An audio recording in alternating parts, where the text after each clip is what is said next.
Hey everyone, I've got here with me this passage that we went through in the middle of our OChem lecture on the carboxylic acid derivatives. And I just wanted to go ahead and complete it really quickly because I had a few of you during our last lecture ask me whether I could send over a key. So I figured it'd be just as easy for me to get in here and do the questions and tell you everything I'm thinking as I go through it. I'm going to go ahead and run through the passage as well because I figured some of you will probably have forgotten the passage breakdown we did in class. And I'm sure some people will come back and watch this video after the fact. So I'm going to go ahead and share my screen really quick and try to knock both of those out maybe under 15 minutes or so.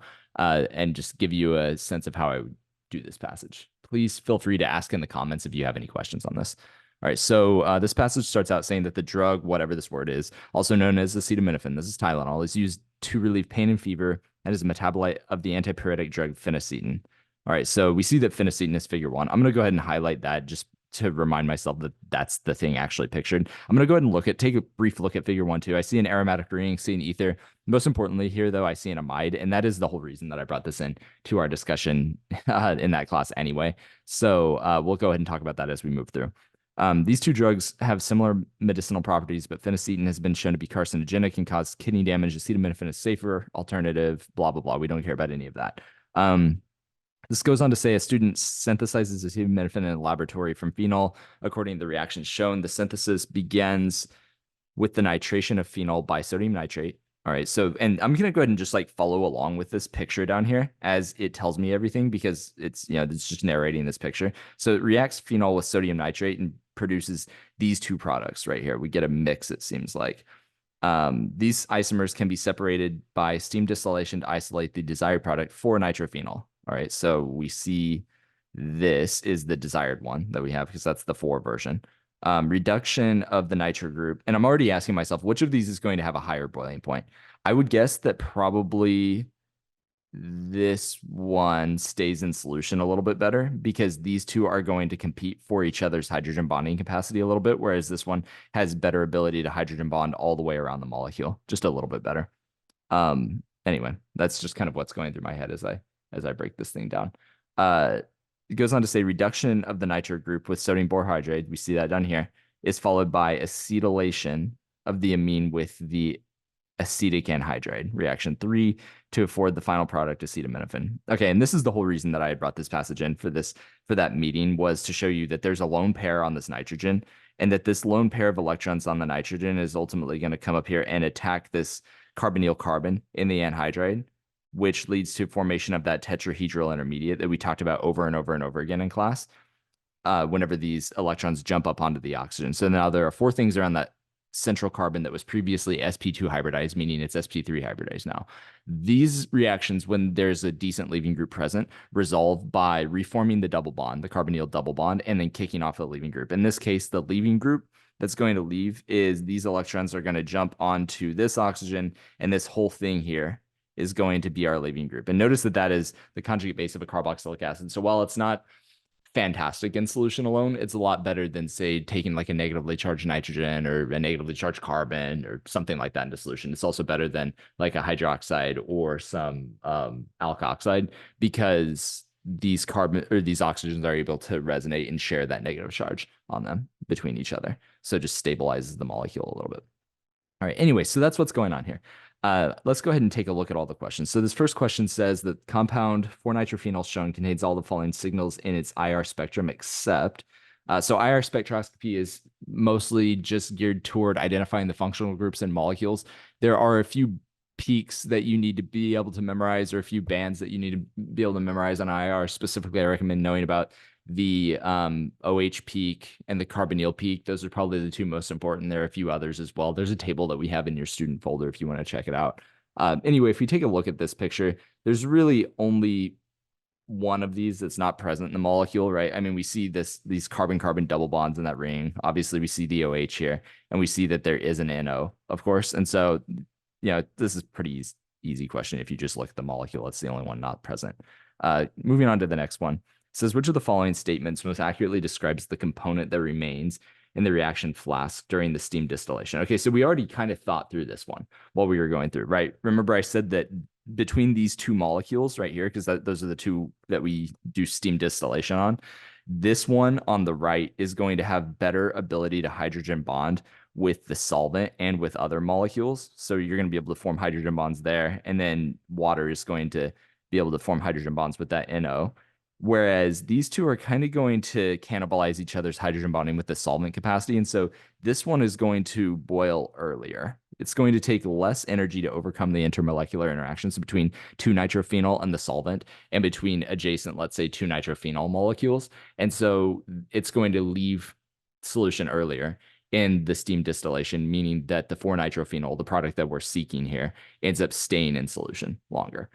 So we want to find an answer choice that matches that. We can go ahead and eliminate A and sorry, not A and D, A and B, right? Or sorry, A and C right off the bat, right? Because those two are going to, in both of those cases, 2-nitrophenol is sticking around. And then we just need to look at the differences between B and D. B says that 4-nitrophenol remains in the flask because it has more intermolecular hydrogen bonding, which is what we're looking for. So we'll go ahead and pick D, and notice that this says less down here, which is why it's wrong. All right, moving to the next one. It says during distillation, superheating of the reaction mixture should be avoided. Which of the following would prevent superheating? All right. So superheating is something that happens whenever you get an uneven distribution of heat throughout a flask or throughout some container or something, and it causes a reaction that you wouldn't otherwise want to happen, basically. And so if you can more evenly heat the liquid slowly up to the boiling point, then you're more likely to make sure that all the molecules in the solution reach the boiling point sort of together, which makes it unlikely that any one subset of molecules, like for instance, those that are on the bottom of a flask, for instance, don't exceed the boiling point and start to disintegrate or decompose or have some weird stuff happen to them. So this is just kind of a rote memorization point that you want to take with you. This is unlikely to be tested, I would say. But in this case, what you want to use is some sort of heat sink or ability or something that is going to give you a better ability to distribute heat throughout the system and to slowly heat the sample. So we just have to look at answer choices here. A says adding boiling chips. Yeah, that's the right answer. Boiling chips are specifically for that, and they're not really for anything else. They're just these like chips that you put into the solution so that more more gas molecules can seed around them and allows you to not just get all of the hottest molecules sitting right at the bottom of the flask where the heat source is. We can go ahead and look at the rest of these though. So B says increasing the rate at which the distillation flask is heating. That's like literally the exact opposite of what we're looking for. Superheating is the result of heating stuff up too fast. C says using cold water in the condenser. That's just going to make it like condense faster. The condenser is the area where after you have boiled it off, the vapor phase condenses back into the liquid phase with the new fraction of whatever it is that you pulled off. D says heating the distillation flask under reduced pressure. That is just going to so heating under reduced pressure is just going to cause these things to boil earlier, which could actually contribute to superheating. Because that would cause us to just blow right past the boiling point again. So superheating, again, is whenever you get uneven distribution of heat in the system, causing some molecules to rapidly exceed the boiling point, which can cause them to undergo weird reactions because they'll decompose or react in a way that you wouldn't predict otherwise. For instance, they could generate some really unfavorable kinetic products that are just hard to get back from and can hurt the purity of whatever reaction it is that you're doing. All right, next one here says, which technique could monitor the formation of 4-aminophenol by excitation of electrons with high energy photons? All right, so high energy photons, immediately I'm thinking of UV and above, because other photons like IR and visible light are just lower energy than that, right? And I know that 4-aminophenol is also also has a ring in it here. And so I'm probably going to be looking for UV vis, just because that's how you visualize aromatic systems on the MCAT. If you see an aromatic ring and UV spec is some option, some answer choice, then probably you're looking for that. And that's just because these pi electrons resonate in the UV region. And we do see that is an answer choice. So I would probably just go ahead and select the one with UV in it.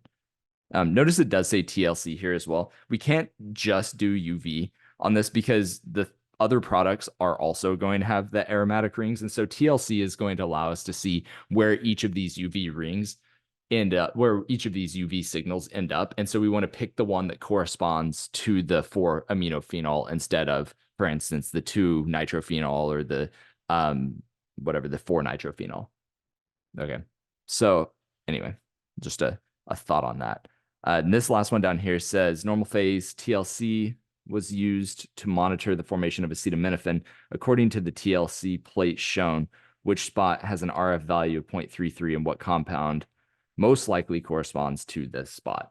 All right, so in this case, we're looking for the RF value for acetaminophen, and I'm assuming we're comparing it to, so we're monitoring formation of acetaminophen. So I'm assuming we're comparing 4-aminophenol to acetaminophen.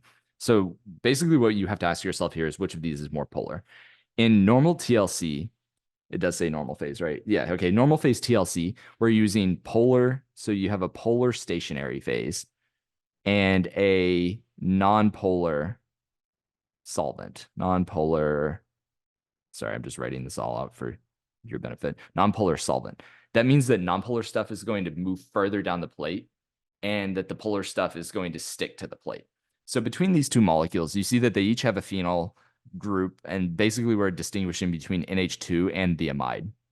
In this case, the amide is going to stick to the plate a little bit harder because not only does it have the ability to hydrogen bond, just like the NH2 does, so they're kind of even there, but then it also has additional polarity. For instance, this carbon takes on relative positive charge and this oxygen is going to take on relative negative charge. And so those two plus this relative positive charge on this hydrogen, this relative negative charge on this nitrogen, all of that combined just means that this molecule is quite a bit more, you'd say polar than the amino group. So I would go ahead and say that B represents acetaminophen and A represents the 4-aminophenol because it's going to stick with it longer. So if B represents acetaminophen, then we just need to ask ourselves, all right, well, what is our RF value just to make sure that it matches up with the question. And the RF value is always going to be, oops, I just wrote F there. The RF value, RF, is going to be equal to the distance the molecule travels. We'll say like molecule travel divided by solvent front travel. I'll just say solvent front. And so in this case, we've got 0.3 divided by 0.9 in these two. And so that gives us an answer of 0.33, which is exactly what our question stem asked for. And so we can go ahead and pick answer choice B with quite a bit of confidence here. Looks like we actually do have one more below. And I just went ahead and pasted this reaction here so that in case you all were looking at this during the meeting, if we did get here, then we could have looked at these. But anyway, not an issue now. Based on the structure of acetaminophen shown in the passage, in which region of the infrared spectrum will it most likely show a strong absorption? So we see the structure of acetaminophen right here, which I kindly pasted here for all of us. And we can see that it's, again, got the phenol, got the amide. So we're looking for either big broad peak at like 3,300-ish. That's what the phenol is going to be. Or in the case of the carbonyl group, we can just look for the sharp peak at like 1,700-ish. That's where your carbonyls are going to show up. Those two are by far the most commonly tested on the MCAT. Honestly, if you know nothing else about IR except that they identify carbonyls at 1,700 and OH peaks at 3,300-ish, you're going to be in a pretty good spot. I don't want to say memorize only that. Like, go ahead and learn the rest of it too, but that's probably 70% of what you need to know for IR on this test. So we can go ahead and look for those. I don't see an OH peak, so I'm going to go ahead and look for the carbonyl peak, and that is answer choice A. So that's around 1,700. Notice 1,690 is pretty close to 1,700. So anyway, that's that entire passage.